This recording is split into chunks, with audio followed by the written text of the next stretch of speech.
Hello student, today I am going to start the next chapter in sociology and it is 8th chapter social movements. In this chapter we will study about the movements which are generated by some social aspects and social views. The society always not running smoothly. There are many social problems and social conflicts which are generating time to time, and sometimes these are very painful for some people or a large mass of the group of people. Then people try to do something to remove these barriers or remove these conflicts and problems which are just as the barrier for their development and for their smooth running of the social works. Then people try to protest, they try to do anything that is useful for destroying these barriers. We often assume that the rights we enjoy just happen to exist. It is important to recall the struggle of the past which made these rights possible. We have read about the 19th century social reforms,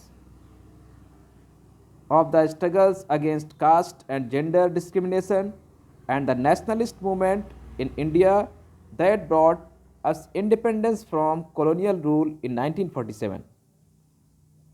You are familiar also with the many nationalist movements around the world in Asia and Africa and Americas that put an end to colonial rule. The socialist movement world over, the civil rights movement in the United States in 1950s and 1960s that fought for equal rights for blacks. The anti-apartheid struggle in South Africa have all changed the world in fundamental ways. Social movements not only change societies, they also inspire other social movements.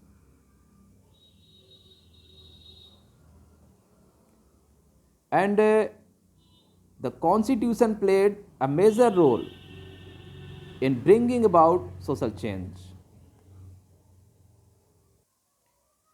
As you have listened about the right to vote, universal adult franchise or the right of every adult to vote is one of the foremost rights guaranteed by the Indian Constitution. It means that we cannot be governed by anyone other than the people we have ourselves elected to represent us.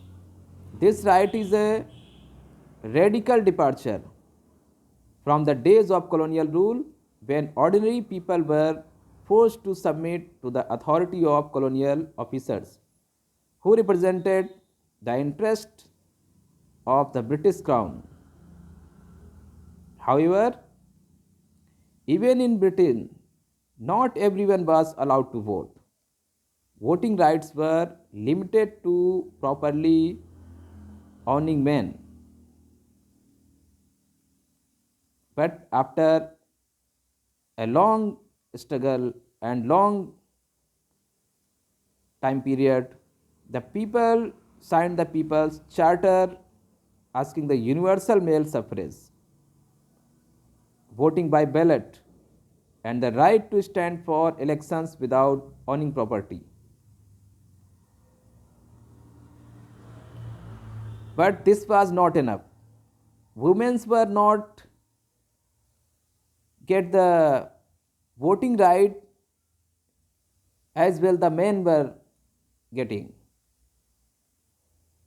Then the suffrage movement again started for providing the equal opportunities for women. And then in different parts of the world, women got the voting right by this struggle. So these are the some examples of the movements. We cannot generally or clearly separate the social movements with the political movements or the movements for rights. Sometimes the political, social, and human rights movements or struggle is looking very complex, and we can say that sometimes these movements are running together, and it may be that any of one issue, the social, the political, or the human rights, may be forward or may be in front, but the social issue is also including in any type of political movement or the human right movement.